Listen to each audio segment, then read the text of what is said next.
Të nderuar udhëheqës të komuniteteve fetare, i nderuar zoti rektor e të nderuar pjesëmarrës. E Zotit të shtoka dhe gjithë gjërat që janë mbi të, bota dhe banorët e saj.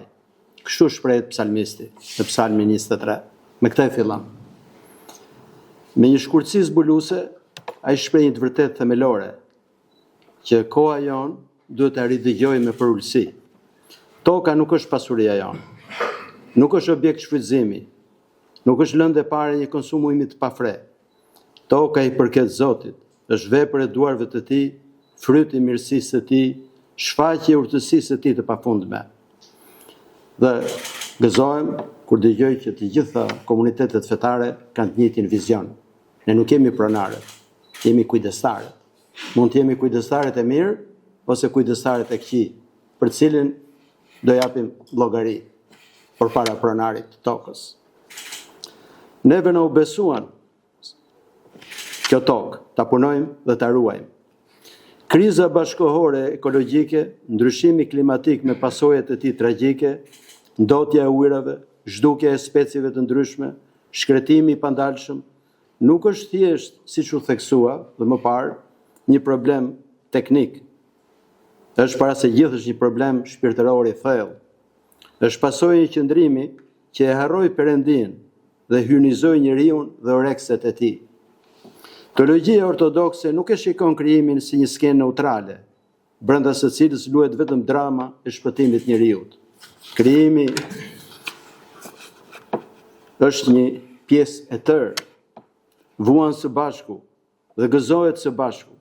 Sepse e dim se deri tani mbar bota e krijuar rënkon dhe është në mundim, shkruan Shën Pavli në letrën e Romanëve.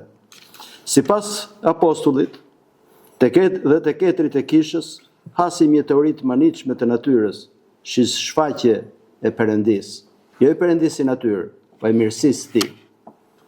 Çdo pemë, çdo lum, çdo yll i qiellit, mbart brenda tyre fara domethënëse të urtësisë hyjnore, që na çojnë nëse i shohim me shikim të pastër tek vetë Perëndia. Shëni Saksiriani, një shenjtë shumë i madh dhe mjeshtër shpirtëror, fliste për një zemër të mëshirshme, që digjet për të tërë krijimin, për njerëzit, për kafshët dhe për gjithçka.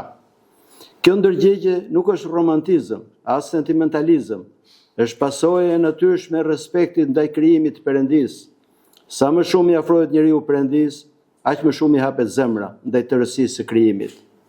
Kisha nuk shpik sot një teologji ekologjike, e nxitur nga ngjarjet e kohës, por rizbulon diçka që jetonte për shekuj brenda besimit të saj.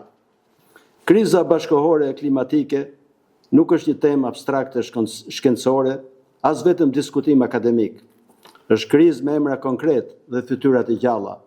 Akullnajat po shkrihen me ritme të shpejta dhe shtete të tëra ishullore zhyten. Komunitete afrikane po humbasin burimet e ujit të tyre dhe migrojnë. Zjarre të pa njohura shkatrojnë pyjet e Evropës, Australisë, Amerikës dhe Afrikës. Përmbytje shkaktojnë fshatra dhe qytete që për shekuj jetonin me siguri.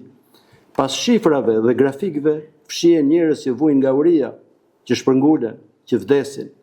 Dhe janë pothuajse gjithmonë më të varfrit, më të dobtit, ata që më pak kontribuan në këtë problem, po që më shumë vuajnë pasojat e tij tragjike. Pikërisht këtu ne nuk mund të kemi luksin e heshtjes, as të mospërfilljes. Vetë urdhëresa e dashurisë ndaj të afërmit, ajo që sipas Zotit ton përmbledh ligjin dhe profetët, kërkon sot drejt për drejt një ndërgjegje ekologjike të gjallë. Dashuria, nëse do jetë e vërtetë dhe ungjillore, duhet sot të bëhet edhe planetare. Nuk mjafton të duam vetëm fqinjen, duhet të duam edhe vëllain ton të largët. Si përfundim, dua të falenderoj organizatorët e këtij simpoziumi ndërfetar për përpjekjet e tyre në ndërgjegjësimin e shoqërisë sonë dhe kësaj çështje shumë të rëndësishme për të gjithë banorët e planetit tonë. Faleminderit.